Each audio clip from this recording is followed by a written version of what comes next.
Hi guys, Keir Starmer laid out his plans for a future Labour government on Monday, which would seek also to abolish the House of Lords within a single parliament. He was then also challenged on the issue of Brexit. Now, Starmer has said before that there's no case for rejoining the EU and no case for rejoining the single market. However, what Starmer means by this is there's no political case, in the sense that he can't sell this to the public, or at least that section of the public that he needs to win over in order to be put into number 10. However, he was tripped up on the economic benefits of rejoining the EU, or more specifically the single market, by this BBC journalist. Have a listen. Today. Yeah. Let me ask you the same question that I asked Jeremy Hunt when he was with us not long ago. Would membership of the single market boost economic growth? No, at this stage I don't think it would, and there's no case for going back to the EU or going back into the single market. I do think there's a case for a better Brexit. I do think there's a very strong case for making Brexit work. Sorry, let me just ask you, you don't believe I understand the political point, but you don't believe that being in the single market would boost our economic growth, despite everything we know about how trade has gone down and about the problems for our exporters?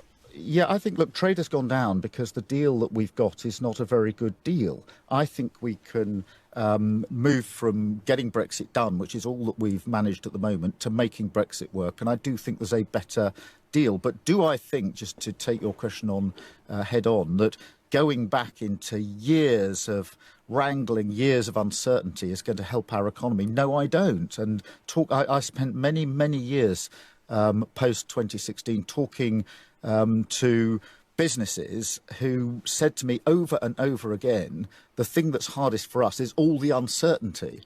And that really, I think, for many years held us back. And I don't want to go back to that. But I do think that we can move forward to a better deal, because I do not think this one is working properly. Let's imagine, you're Prime Minister, it's the middle of the decade, and we are in a position where there is stagflation. I'm wondering whether you are prepared to be bold enough, radical enough, to revisit your current position on not rejoining the single market and the customs union, and have a bold, radical conversation in the interests of the economy. Well, look, Michelle, I understand and will absolutely improve on the deal that we've got. But let's just recognise that the low growth in our economy has been going on for 12 years. It preceded Brexit, it preceded COVID, and it preceded Ukraine. Okay, going to listen to so much of this.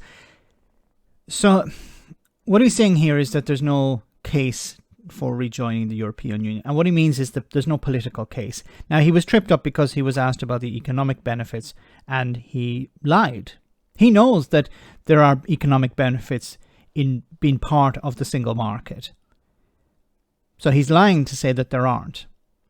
Even Jeremy Hunt said, yes, there are benefits, but, we're going to make Brexit work anyway.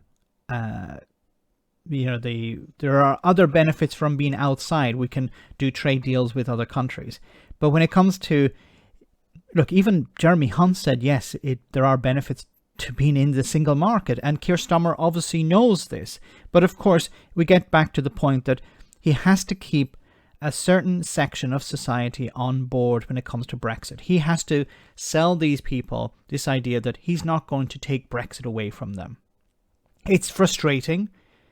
It's very annoying, and I can understand people who are part of the rejoin movement are tearing their hair out at the moment because they understand that the only way to rejoin is through Labour.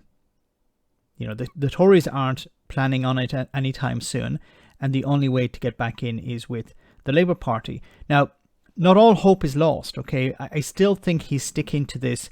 There's no political case.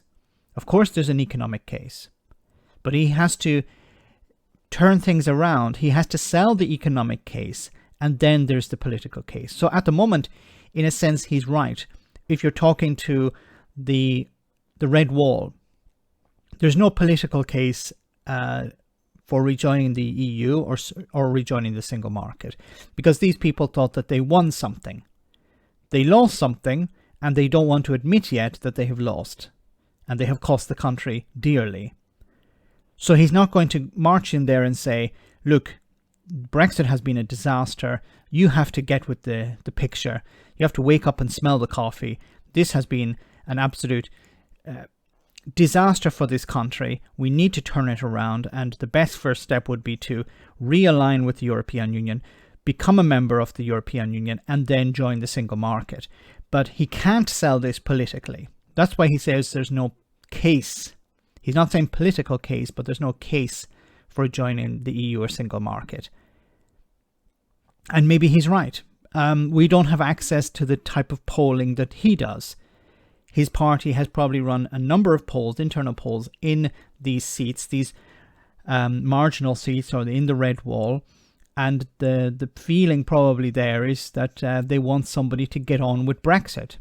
Many of them probably regret voting for Brexit, but they don't want to go back into the EU. Most of them probably don't understand the single market, or they don't understand Brexit. They just don't want to start talking about Brexit again. They want to move on to something else. And I think that's what he's trying to do here. I could be wrong. He could actually believe that there are no benefits, economic benefits being in the single market. I strongly believe that's not the case. But I think what he's doing here is he's trying to sell the red wall or these marginal seats the idea that he's on their side. He's not going to take Brexit away from them. And unfortunately, the rest of the country have to, go along with it. Let me know in the comment section, guys, what you think. As always, your comments are greatly appreciated. Thanks a lot.